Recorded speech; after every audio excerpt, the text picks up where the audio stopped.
Andrew Carruthers here, Education Director for Sam Villa.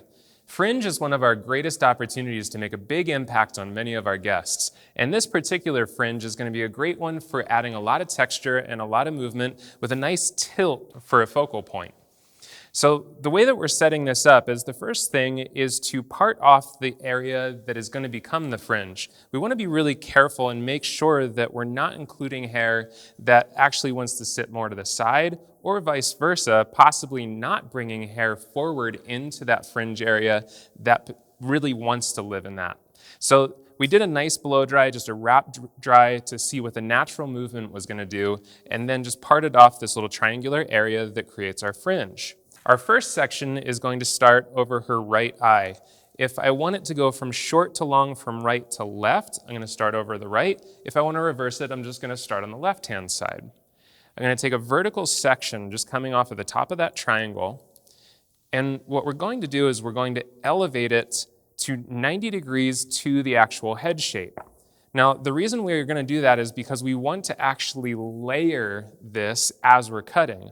A lot of what Sam and I talk about is working smarter, not harder, and having an efficiency in our approach. I could go in and put in the perimeter first and then come back and layer it, but it's a waste of time. So I'm going to layer first and then refine the perimeter second. So again, elevation is 90 degrees to the head shape, which means working around the head, and then I'm going to just point cut in my cutting line, and that's going to mimic the head shape. So I'm actually working very rounded. This is going to get the fringe to fall really soft and hug the head shape while still giving me a very raw edge to it. I'm going to go a little bit shorter. So again, 90 degrees of elevation, come in, and then point cut. And I'm doing a fairly deep point cut, so I'm using the 7-inch dry cutting shear, which also makes quick work of the more rigid dry hair. So as I comb that down, that first section, you'll notice that I have a nice amount of layer and texture moving right over the top of that right eye. Don't worry about this stuff out here yet, because remember, we're cutting the interior first, and then we come to the exterior. The next section is going to, again, be a vertical section, moving off to the left-hand side now.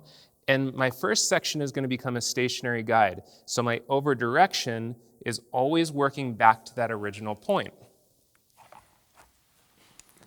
So again, 90 degrees of elevation. Right there's my guide. And then I point cut to that guide. Now be careful not to cut back into your previously cut section, because you already established the texture that you want in that previously cut section. So the tips of my shears are just barely nipping at the very long ends of the previous cut section. I don't want to cut back into it. I take another vertical section, kind of pie shaping off that high point, and then again, over direct all the way to my stationary guide over top of the right eye. Another point cut, and just keep over directing back to that stationary guide, and then follow the head shape. I'm also using a dark comb because she has blonde hair. If she had dark hair, I would go with a light comb. This just helps a lot with visually seeing everything that I'm doing, and I actually can see my guide extremely clearly because of the contrast with the hair. So that last section is just that corner over top now of her left eye. And you can see, because I established that stationary guide all the way over here on her right, I have a lot of length that builds up off to the left. Now again, we have all this stuff happening down here, and we're going to refine that. But what I want you to notice is how much texture and movement I have on the surface because I started with the layer. So final step now is to come in and refine that perimeter.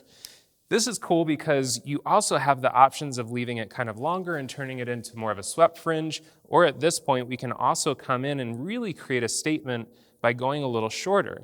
So I'm going to drape that into the wide teeth of my comb, and I'm just going to point cut away the length. And don't worry, I'm not cutting all of my layer back off with that process. If you notice, I still have these shorter bits here, and that's why I went and did the layer first. So again, pick up the hair, drape into the wider teeth, follow my angle, Allow the comb to actually give you your visual angle and follow the line of the comb. Then last section,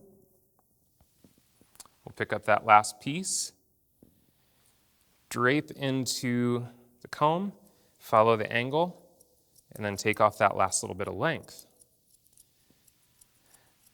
Now what you have is a really nice layered, tilted fringe.